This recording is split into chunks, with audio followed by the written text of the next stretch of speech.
And welcome. Thank you for coming to the evolution of AI and compliance within a rapidly changing regulatory landscape.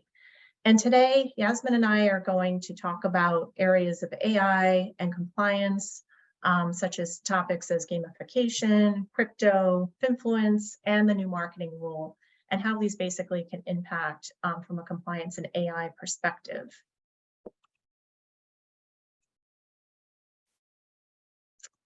So I wanted to just introduce myself at first. I'm Allison Lagash, and I'm a director and compliance advisor at Safer. And for those of you who don't know what Safer is, it's a fintech, regtech startup firm within Fidelity Labs. And we do a kind of a compliance software product within that. And we reside underneath Fidelity Labs within Fidelity. And I'm here with Yasmin Sethi, who's the CEO of Sethi Clarity Advisors. And I'll turn over to Yasmin to introduce herself. Thank you, Allison. Glad to be here. Hi, I'm Jasmine Sethi, and I consult for Safer. I also have a regulatory background, formerly SEC, working on regulations, as well as in-house with asset management. I'm looking forward to talking to everybody about AI and compliance today. Great. And before we get into the presentation itself, just a few kind of housekeeping items. We're keeping it to 30 minutes. Your time is valuable. We'll tie it to that time. And we're going to take Q&A at the end. We have you all on mute, so we can't see you guys or hear from you. But then if you have questions, please chat those Q&A questions at the end, and we'll be happy to take them. And if we run out of time, you can follow up with us, and we have our contact information at the end as well. So with that being said, let's get started. The AI evolution, it's amazing to me what this slide shows is that since the 1950s, AI has been with us, and it's really just evolved from that point. So the term AI was coined back from 1955 by a Dartmouth professor whose name is John McCarthy. And since then, we've had inventions such as chatbots, Roomba, we've had self-steering automobiles, and now where we are today in 2022 and in 2020, the release of the GPT-3, which is really very remarkable generative pre-trained transformer, which basically limits human interaction in the automated processes of content, of language detection. So basically this GPT-3 is quite amazing. You can actually just train it to write content such as a poem or a letter or things like that. So it's really incredible from that perspective. But it's just a timeline is going back way more than I think people realize. So moving on to the next slide. The AI value impact, it's really kind of everywhere, right? So AI is embedded in so many different firms, and this is actually based on, this graphic is taken from a McKinsey study, which interviewed about 400 firms in various different industries and how they're using AI and how it's benefiting them and the scale of that. So you have everything from a very high scalability of 600 billion to the retail sector to aerospace and pharmaceuticals who are at 100 billion, but that's still significant. And what I found interesting about this slide is that banking and insurance is represented, and financials, which is a lot of the space that we're currently in, is really in that mid sector. So it has that ability to scale up, and probably will do that. But it's really involved, and we're using AI more and more in every single way, and it's represented in each industry. But it's especially, I think, critical to point that out. It's really in a mid-range in this specific sector. And then this next slide goes into the evolution of marketing compliance, especially with financial products. And I've been in this industry for a while, so dating back to 1995, I mean, it was basically primarily paper-based. So commenting rounds between legal and marketing, sometimes outside counsel, it was just very manual based in terms of all of that. So very, time consuming, even on-site filing. So you think of like filing cabinets of paper files, that was all, basically that's what people did back then for compliance, legal departments. And then in the 2000s, it was like, let's get away more from that into more of email-based, some electronic workflow systems. what firms did is either they said, we're going to kind of get our own system in place to manage this, or we're going to go to a third party to manage more of a workflow reliance. So there was that reliance, and then also email and electronic records were saved. So we didn't have the capacity, to always have everything on site being housed in the paper format. So that really was the central pivot point. And now where we are today, in like the last, 8 years, is really gaining based on those electronic systems to gain more sophistication and reliance on how we can use those more effectively, based on algos, lexicon-based, collaboration-based models that has AI in that to help really with the review process and streamline it. So all of those things, I think, build on each other, and we're getting more and more sophisticated as we use these to scale. To scale ability to do the marketing compliance review, which everybody, in this space is maybe affected some way to say, how can we do more with less, essentially. And at this point, I just want to pause and do a quick poll before I turn it over to Yasmin, and in terms of the comfort level. So how would the participants out there feel comfortable with AI? Are you very comfortable, curious, not comfortable at all? Just was okay. So we have kind of a range, and it sounds like there's more comfort than not, which is really encouraging to note that I think people were somehow a little more afraid of it. Now I feel like everyone has some certain level of comfort, and some people aren't comfortable at all, which is fine too. So it's really kind of looks like the majority of the people, or it's a tie between moderately comfortable and curious but cautious. So 37% curious but cautious, and 37% moderately comfortable, and then 21 very comfortable, and then 5 not comfortable. So the majority is comfortable with that. So thank you for doing the poll, and I'm going to turn it over to Yasmin. Thank you, Allison. So this is very interesting to see people's comfort level with AI. AI does have a broad range of applications, as we've touched on historically. What we list here on this slide, we show here are different topic areas, some of which may not be obvious as to where AI could be useful. Now, I would group a few of these into the sort of marketing category. So you've got traditional marketing disclosures, marketing of financial products. That's where AI can tell you essentially good or bad. This is a disclosure that's a problem. This is a disclosure that passes through as okay. This is a statement that requires more disclosure. So it might be okay if you include additional disclosure. And it can also suggest some appropriate disclosures. So that can apply to traditional securities products, but it can also apply in interesting ways to more complex products. And we'll be getting into the nuances of marketing cryptocurrency products and other financial products, how that it's the same principles as the traditional securities products, but actually there are some nuances that distinguish. The other marketing aspect is social media. Of course, we have a lot more marketing to look at now than historically, right? It's not just brochures, it's websites, it's every single social media platform. And so the volume of marketing information makes AI essential to be able to help companies just get through all that content and make sure it is compliant.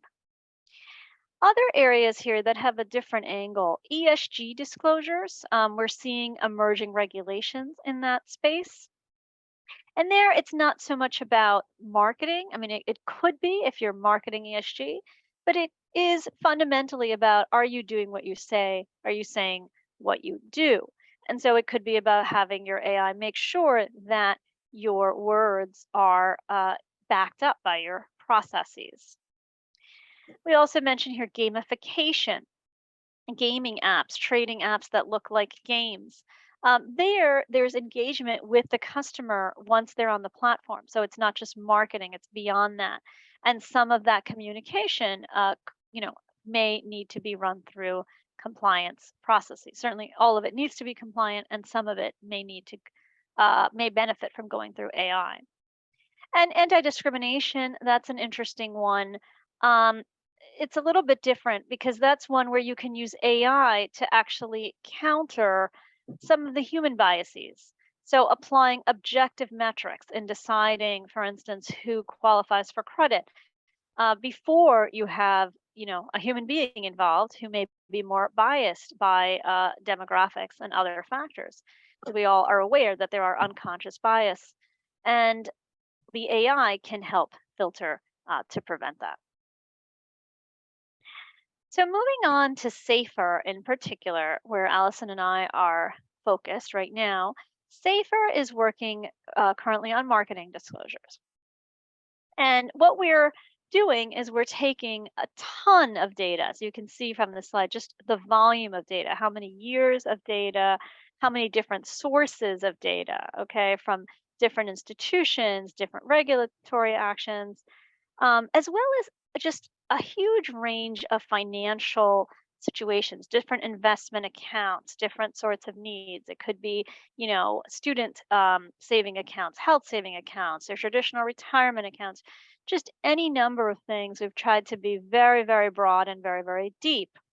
And getting all that data is what allows the model to be trained from a machine learning perspective. And it also gives the model broader application because all of that data is being taken in to build a model, then that allows the model to actually apply. We can actually make it apply to all different situations. And it may not be all the same model. We may have to do sort of different custom modules, as you might think of it. But you can see here that it's just very, very comprehensive in terms of the data that we are reviewing as regulatory experts. Now, moving on to the capabilities of Safer. So Safer is doing the marketing marketing risk detection, as I mentioned earlier when we talked about applications.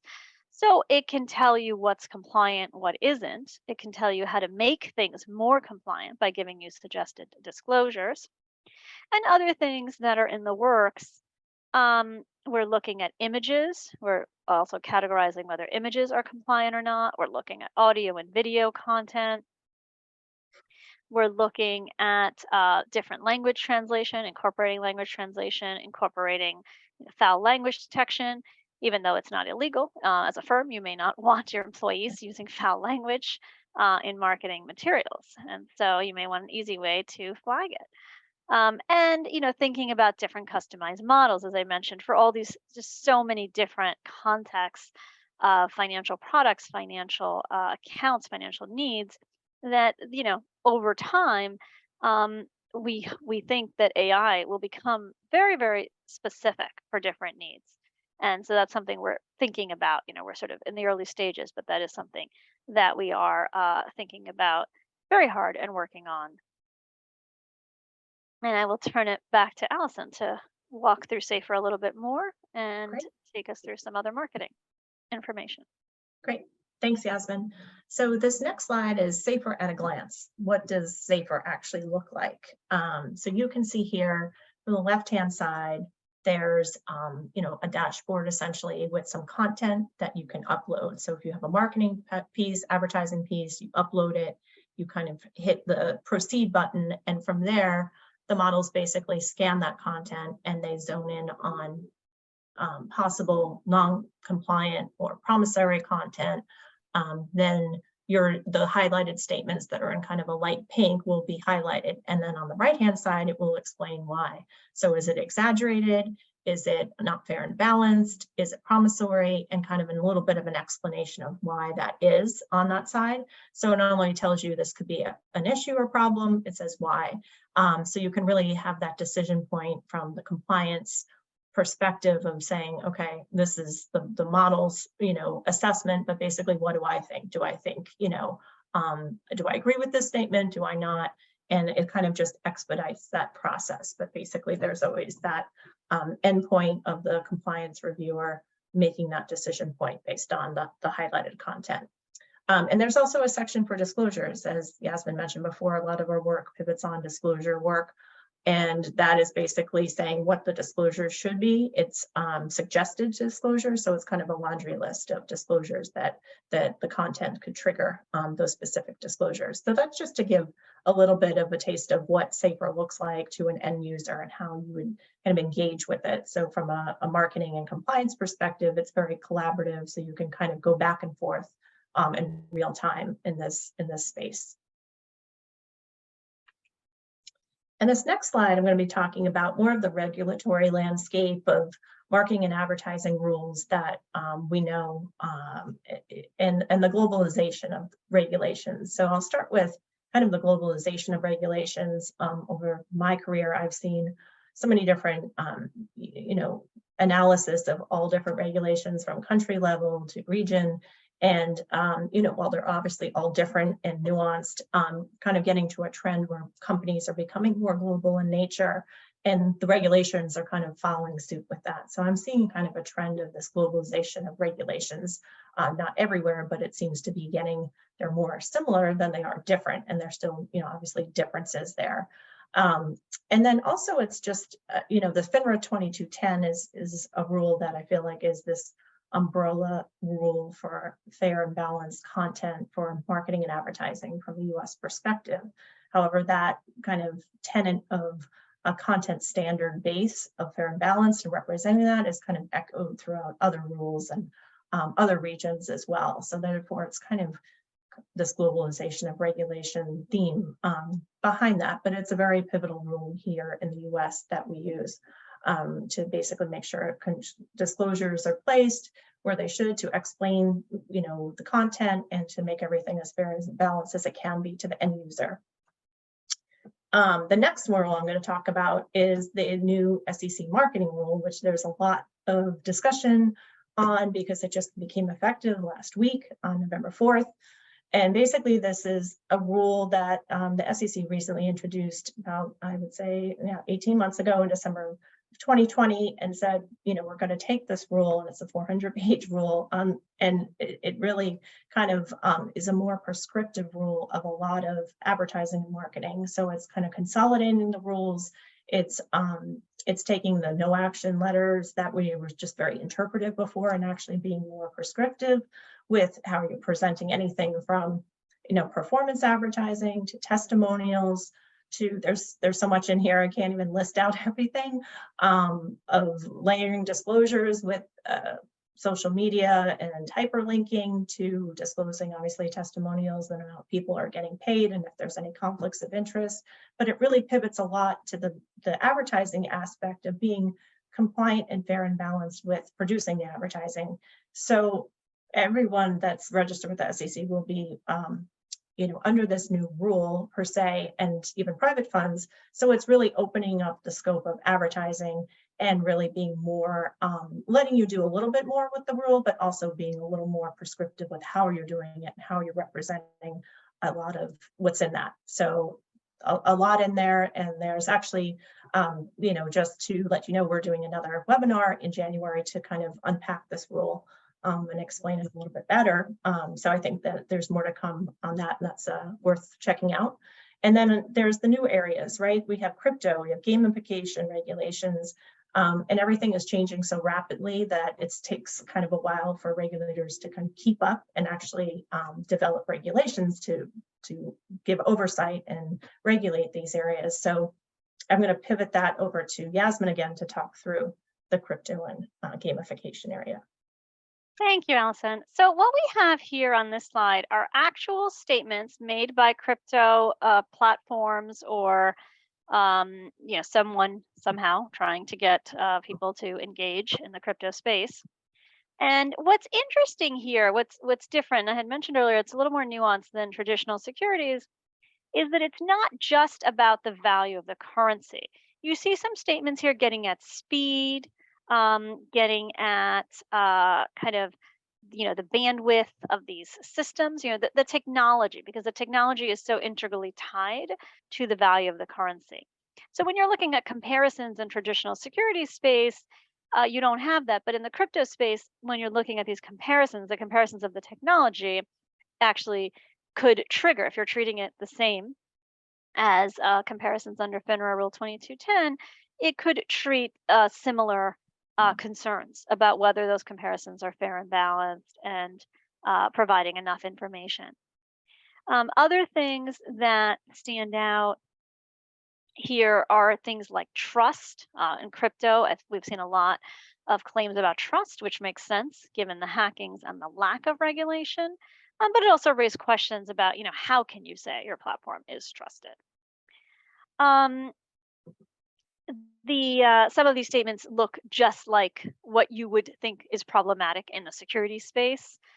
So, lucrative rewards, maximizing your returns is as easy as swiping your credit card. Those are things that we would expect. You're treating it as just like a security. It's very similar types of sort of statements that we would view as non-compliant. Now, moving on to SEC actions in this area. So you're probably wondering, why are we talking about crypto? We don't know yet that crypto is a security. Well, kind of. We know that the SEC thinks a lot of coins are securities, and they are actually treating them, as you can see from a few notable enforcement actions this year that we thought worth mentioning, just to give you a flavor. Kim Kardashian hit the news, so a lot of you probably saw that. Um, you know, Again, why didn't the SEC go after the issuer to actually kind of litigate whether that coin was a security? Well, it's a lot easier to go after a smaller player who's going to settle. So, they can deliver the message of, we are going to treat these things like securities. We are expecting you to obey securities laws and marketing these things without necessarily going through full rulemaking.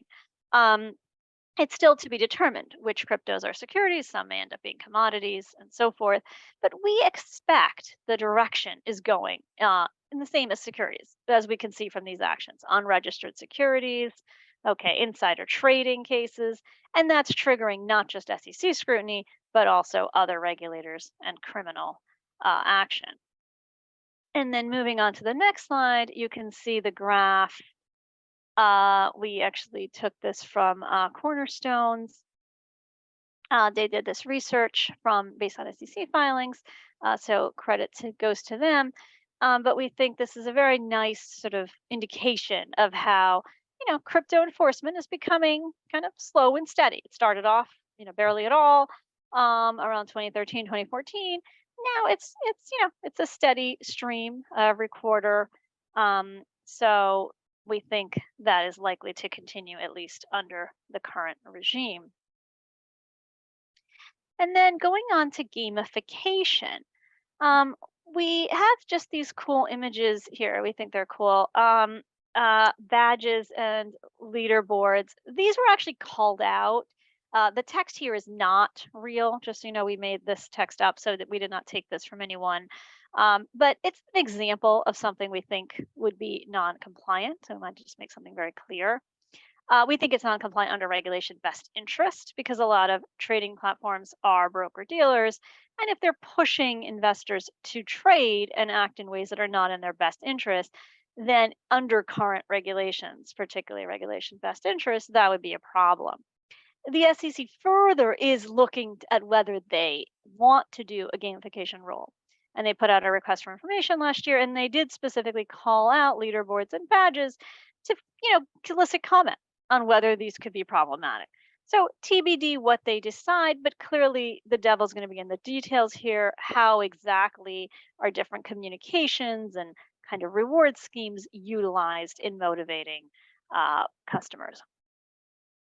And so we think AI can be helpful in monitoring those communications. And now I'll turn it back to Allison to talk about social media influencers and take us to the end. Thanks, Yasmin. So this slide is about finfluencers, and I'm sure you may have heard the term, may have not heard the term. Obviously, it's basically influencers, but on a financial aspect. So these are going to be social media personalities. It could be people that work at the firm. It's people commenting on finance, whether it be product, service, educational. There's all sorts of types of things that fall into this camp, and it's becoming more and more popular.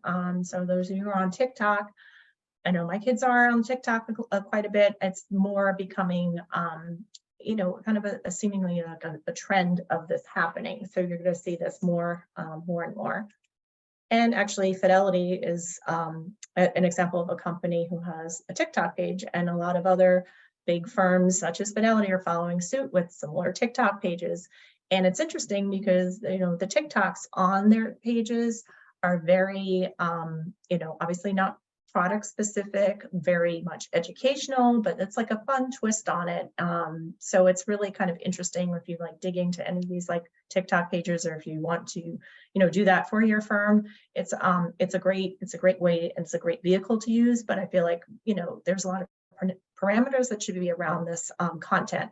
So for the big firms such as Fidelity uses basically, you know, employees that want to, you know, instruct on certain educational aspects. And one example of that is Jorn Timmer happens to be an employee at Fidelity, who's the head of global macro, and he does some of these TikToks, and it's just a great illustration of a person that's really giving education to people are coming in for using a TikTok page on inflation, which is, you know, a very timely topic. He's explaining what it is, what it's doing, how it's kind of going back to mimicking some of, you know, the 70s behavior. And it's a really clever and creative way to do that. It's kind of a very fun way of educating your audience out there. So I just put this as a kind of a fun example of how you can use TikTok if you were getting into a finfluence space, but to be really careful about how you do it without promoting any products or services, of course, when you do this, if and when you do this or consider this.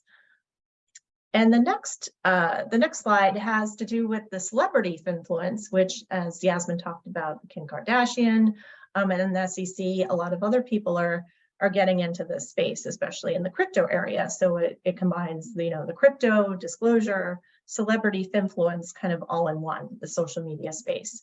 And what I want to talk about is really the product versus platform and these two different case samples. So the first one was Floyd Mayweather and DJ kind of Khalid. They failed to disclose payments that they received for promoting an initial coin offering, which is you know, crypto type security. So basically, I think they were fined $750,000 for not disclosing that they got paid $300,000 for promoting this. There was no disclosure. It was like, you know, get in this while you can type thing. So that was the nature of the context. So obviously the SEC found out about this and said, you failed to disclose that you were paid for this, and they fined them. So they got fined on that. And then on the right-hand side, this is more of a platform kind of, I would say, reputational sort of issue. Matt Damon wasn't fined, but I'm sure a lot of you remember Fortune Favors the Brave commercial. And basically, Matt Damon's voice, and, you know, he stood up and said, you know, this is time to kind of get into the space, or kind of mimicked that, like, you know, kind of enticing people, I would say, without actually saying, you know, do this. It was more of kind of an enticement for that commercial. So received a lot of backlash for that, because I guess people got in and maybe lost money, and, you know, it wasn't really, I guess, a good result. So they have since pulled that commercial. He wasn't sued over it, but because it was not really a per se product, but it was more of a platform. But again, there was some reputational damage from that. So I think it's just a really interesting area. You know, celebrities seem to be getting more and more involved, but they have to be more careful, obviously, about how, you know, they're disclosing the payments of these products, platforms, and things of that nature. And I think the message is out that they are looking, and they're going to be fining people for this, especially in a celebrity that's highly viewed, and basically people will follow, or at least be influenced to some extent for that. So it's just an interesting area to bring up. And I know we're almost at time, or we're at time right now, so we'll take a few questions, but a few closing thoughts. Really, that we just wanted to say, you know, if you're get ahead of upcoming regulatory changes, and it's always like easier said than done. Sometimes they come so quickly and you're just reacting, but another times, like, you have a legal or compliance department that you can help educate you on these areas and really prepare you. So a lot of firms have that in place. If you don't, you might have to go outside counsel. But there's a lot of really good educational resources out there. So educate yourself, I guess, is the first step, and see what the areas you need support. And then also on the AI side, really unlock the value in AI. How can you use it in a compliance aspect to help speed up and make some processes go a little more quickly, and really aid your employees in doing that.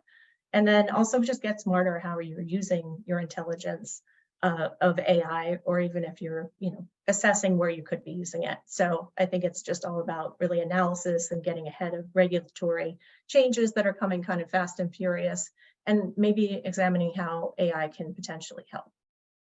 And then the next slide is just if you're interested in learning more about us, we're on LinkedIn, safer.ai. We have a website. There's a lot of great content on there. Please learn more and follow us. And here's our contact information if we can help answer any questions. And we'd like to take a few questions on the chat now. So give you guys some time to chat your questions, and I can read them and we can take them. Okay, I have a chat coming in, and there's one on, I think this one would go to Yasmin, and it's basically somebody saying, like, how do you, I guess, assess the future of crypto regulation, of how it may potentially be regulated down the road? Yeah, that's a great question. We do think crypto's in a bit of a gray area. We do expect that some coins will end up being deemed commodities, some may be deemed securities, some may be neither. It's hard to say.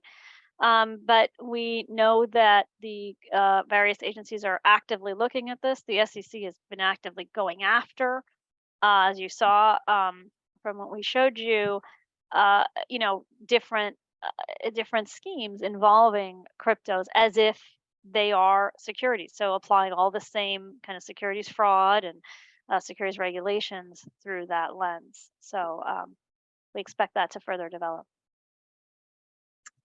Thanks, Yasmin. And we have another question coming in on the chat that's basically saying, how can I prepare my firm for the new marketing rule? That's a great question. And I think a lot of people are asking themselves the same thing, how can I prepare? Am I prepared? I feel like it's causing a lot of those types of questions. And I would say, start with, educating yourself on the rule itself, getting your legal and compliance teams involved, and really performing a gap analysis of where you are now, and then obviously like what impacts the rule. Like, do you have a lot of social media that can be impacted? Are you in the space where the advertising rule will have to impact your processes, and you have to build out controls? So I would say first step is an inventory of what you have, and then an understanding of how the rule would impact that, and then like an action plan, I guess, and a control plan of how you're going to build out that control point and process and procedures to support the new rule. When and if the SEC will, do an audit, they are going to be looking for that rule in the near future. So it's just good to kind of, I guess, have a game plan, and then also just prepare yourself for the new rule and what that means for your firm. And obviously it could be very different for each firm, but that's my I guess how I would prepare for the marketing rule itself. Is there any other questions that we can help answer? I know we're a little after time. I don't see any more, but thank you for attending. And if you have anything else, please reach out to Yasmin and I if we can help answer anything else. And please look out for our next January 10th webinar on the new marketing rule to help you prepare. Thank you.